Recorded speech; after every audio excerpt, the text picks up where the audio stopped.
Hi, my name is Alistair Lee. In this tutorial, we're going to look at event administration in Adobe Connect 9.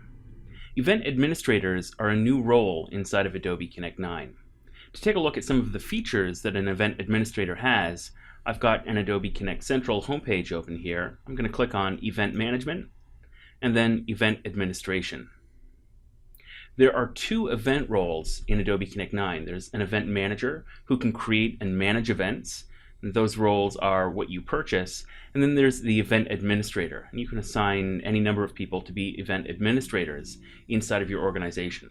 That's what this first tab allows me to do. It allows me to move people into the event administrator group. The second tab is Analytics Administration. This allows me to connect my Adobe Connect account with a bigger Site Catalyst account. Adobe Connect 9 uses Site Catalyst to provide all of the analytics. And if you're a hosted customer, then you automatically get Site Catalyst as part of your Adobe Connect 9 offering with the events package. However, if you're already a Site Catalyst customer and you want to broaden the analytics, find out where people are going from your main website to webinars, you can actually provide your own Site Catalyst credentials. This will allow you to track not only webinars, but see how webinars fit into your broader marketing strategy. You've also got the option on this page to uncheck the Enable Opt-out for participants.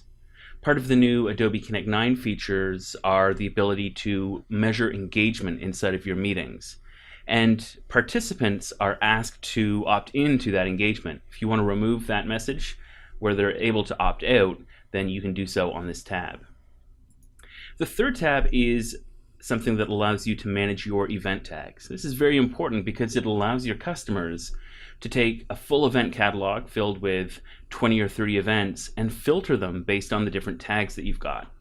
You'll see there are some default tags that come out of the box, but you can delete any of these default tags and add your own. So if you've got specific product lines that you'd like to use, if you've got specific business units you'd like to use, you can use those as tags to allow your customers to quickly filter those different events inside of the event catalog. For example, here I might want to add one of the product names for Geometrix. I've got a product called Triangle. So I can quickly create a tag name and a description that goes along with that name. And then when I'm creating a new event, this new triangle tag will be available as something that I can apply as metadata to that specific event. The fourth tab allows me to manage email aliases.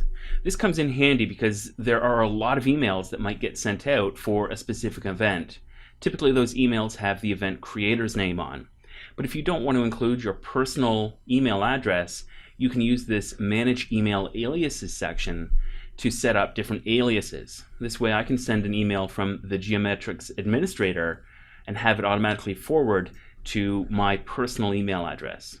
Participants who receive those emails, though, won't see my personal address. If they reply, it'll reply to the Geometrix administrator, and Adobe Connect will automatically make sure that I get all of those different replies. If I want to create a new email alias, I can simply click the Create button, type in the alias name, and then the email address that it should be forwarded to. Very, very easy to manage all of the different sections in event administration. Thanks for your time.